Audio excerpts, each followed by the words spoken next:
외국 해외에서도 뭐 이번 부산 엑스포 추진도 그렇고 이번 한중일 정상회담도 연내 열리지 못하는 이런 것도 그렇고 해외에서 뭐 외교적으로도 그렇다고 하더라도 국내에 돌아와서 보면 이번에 또 인사잡음 논란이 계속 크게 일고 있어가지고 특히 그렇죠. 국정원 같은 경우는 저는 처음 봤습니다. 이런 경우를. 네, 지금 안보가 이렇게 어려운데 국정원장과 1차장, 2차장 수뇌부를 동시에 교체해 버렸잖아요. 예. 그리고 후임도 없이 아직 국정원장 후임자가 발표가 없죠. 안 되고 네.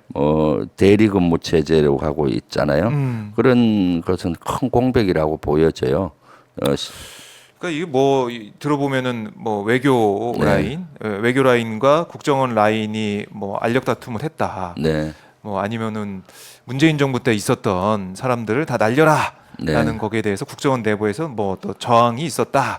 뭐 여러 가지 얘기가 나오고 있는데. 그러니까 지금 국정원 인사 문제가 지금 문제가 생긴 것이 하루 이틀이 아니잖아요. 그렇죠. 제일 먼저 생겼던 것이 작년에 10월인가요? 조상준 기획조정실장 윤석열 대통령의 최측근이라고 하는 국정원 2인자인 조상준 기획조정실장이 돌연 사퇴를 했었는데 그때도 인사 문제 때문에 실제 국정원장과 갈등이 있어서 그렇다라는 얘기가 있었고요.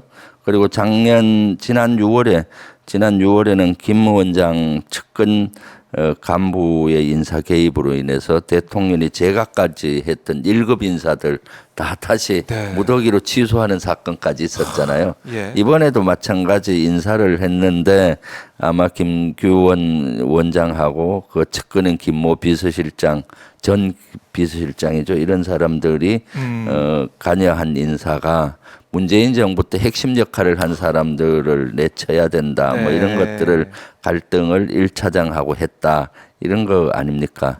문재인 정부 때 핵심 역할을 했다라는 이유로 물갈이 한다는 건 말이 안 되는 거죠. 문재인 정부든 이런 정보기관에 있는 사람들은 어느 정부든 열심히 전문성을 가지고 하면은 그렇죠. 발탁을 받고 하는 건데 마치 문재인 정부가 배척 대상이 돼서는 안 되는 거잖아요. 네. 그러니까 이게 이제 국정원에 드러난 이 부분뿐만이 아니고 인사 문제 보더라도 최근에 드러난 군 장성 인사나 김명수 합참의장이 이번에 지명이 돼가지고 뭐 사실은 임명이 됐어요. 인사청문회 통과를 못했는데.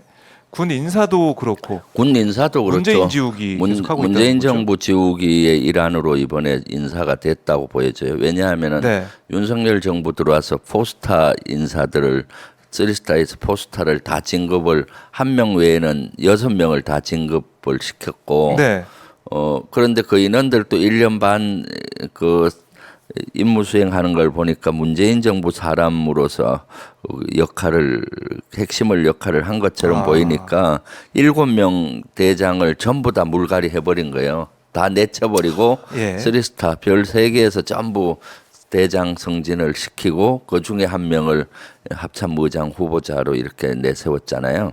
그러니까 사실 본인들이 스스로 사성장군을 진급시켰던 사람들도 못 믿어서 내쳐버리고 이렇게 하다 보니까 군이 되게 혼란스럽고 위계질서도 잘 서지가 않는 것이죠. 특히 합참의장 같은 경우는 기존에는 사성장군에서 뭐 군사령관을 하든 또는 총장을 했던 분을 이렇게 합참의장 서열 1위로 올리니까 위계질서가 잘 섰는데 3스타에서 바로 포스타로 진급하면서 합참의장을 올리다 보니 검증도 잘 되지 않고 영도 서지 않고 뭐 50 몇 년 만에 처음 이런 파격 인사했다고 하는데 군에는 꼭 파격 인사가 좋은 거는 아닙니다. 사실은 그 단계를 거쳐서 또 훈련된 사람이 이렇게 가야 되는 것이죠.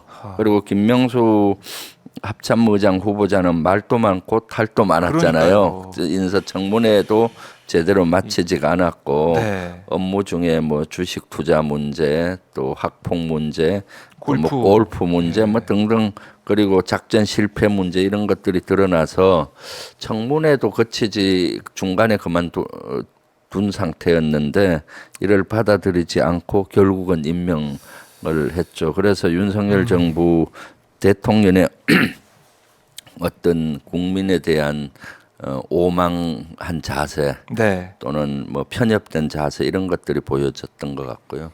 또 이런 사람을 걸러내지 못한 한동훈 장관도 큰 문제라고 봐요. 한동훈 장관이 법무부 장관으로서 거기에 인사 정보 관리단이 있잖아요. 예. 그 관리단에서 이런 검증을 다 했었어야 되는데 제대로 검증을 하지도 못했고요. 그럼 이런 사태가 벌어지면은 사과를 하고 네. 재발 방지 노력을 해야 되는데도 불구하고 이런 방구도 안 하고 자기들은 그럴 수가 없다. 자료만 모아서 그렇죠. 대통령실로 보낸다. 이렇게 무책임한 답변으로 일관하고 있지 않습니까? 그러니까 이제 뭐 다음 주 정도에 개각이 네. 현실화되고 가시화되면 네. 또 다시 인사청문회 전국이 될 텐데 네. 그럼 또 그때 또 검증을 어떻게 할 것인지 그러니까.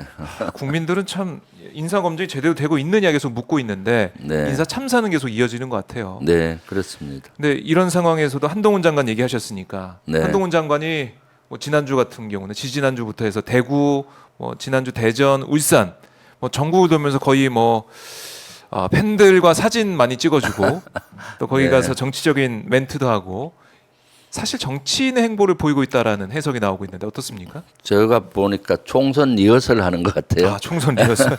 전국을 네. 전국 투어하면서 어떤 네. 총선 리허설하는 이런 모습을 보이고 특히 대구에서는 기차 시간을 연장해가면서 뭐 사진을 찍어주고 이런 모습은 그렇더라고요. 국무위원 특히 장관으로서 아주 부적절합니다. 사전 선거 운동 또는 공무원법 위반 소지도 많고요. 아하. 물론 뭐 기차역에서 보면서 지지자들이 사진 찍다고 하면 한 5분 정도는 이렇게 찍을 수 있겠죠. 그런데 네. 기차 시간을 연장해 가면서 이렇게 하는 모습은 장관으로서의 모습이 아니죠. 빨리 원래 양해를 구하고 빨리 기차 타고 정의치를 해야 되는 건데 제가 봤을 때는 아주 이러한 모습은 부적절해요. 저도 공직 생활을 오래 했지 않습니까? 네. 공직자는 늘 겸손해야 되고 하는데 본인의 책무는 제대로 하지 않고 지금 사진 찍기를 즐기고 있는 거죠. 그리고 총선 리허설을 하는 모습이잖아요. 지금 한동훈 장관이 핵심적으로 해야 될 것은 조금 전에도 얘기했지만 인사정보관리단을 통제해서 청문회가 있기 전에 검증을 명확히 해야 되고 네. 이런 것들을 제대로 해야 되잖아요.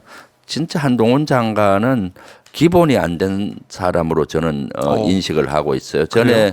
왜 그런가 하면 최근에 대정부 질문을 한번 한 적이 있었는데 네.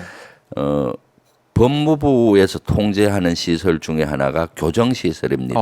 교도소, 그렇죠. 교정시설인데 교정시설에서 가장 취약한 그룹이 있어요. 그것이 어떤 인원인가 하면은 대체역을 하는 인원들입니다. 예전에 양심적 병역 거부를 했던 분들 있잖아요. 네. 그런 분들이 이제 군내 대신에 교정시설에 에서 근무가 아니라 죄를 병역법 위반으로 이렇게 하는데 대체역이 생겼잖아요. 네. 그래서 병역 대신에 교정시설에서 36개월 동안 허드렛 일을 많이 해요. 그 청소라든가 뭐 또는 식당 운영이라든가 이런 운영을 하고 가장 소외되고 가장 취약한 그룹이라고 저는 봐요. 그 인원들이 1,200명이나 있습니다. 네. 교정시설을 움직이는 그룹들이에요. 이런 대체역 이런 인원들이 없으면은 교정시설이 제대로 움직여지지 않습니다. 네. 법무부에서 1,200명이면 엄청나잖아요. 네. 근데 제가 제보를 받기로는 이 인원들의 생활 여건이 대단히 열악하고 또 불평불만이 많다. 그래서 법무부 장관으로서 해줘야 될 게 너무 많은 겁니다. 그래서 대정부 질문에 이 문제점을 지적하고 관심을 갖게 하려고 지적했더니 네. 대체역이 뭔지도 모르고 1,200명 정도 있는지도 모르고 네. 또 대체역이 생겨서 자기가 법무부장 그렇군요. 그때 벌써 한 지 1년이 됐었는데 네. 한 번도 가서 만나서 면담한 적이 없더라고요.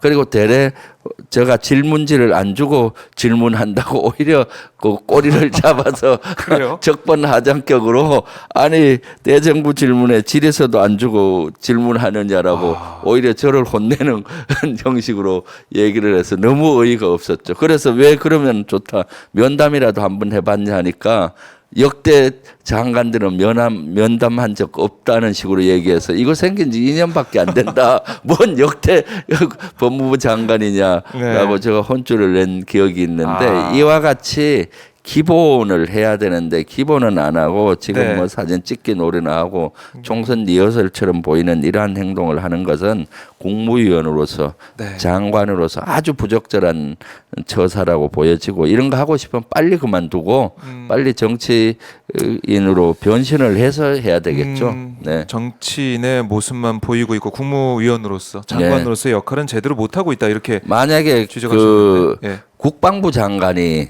이러한 형태를 보였다 그러면 어떻겠어요? 자기 밑에 부하들이 대체역 이런 인원들이 근무하는지도 모르고 예를 네. 들어서 면담도 안 하고 그걸 방치했다면 국민적 비난을 받지 않겠습니까? 그렇겠네요. 네, 예.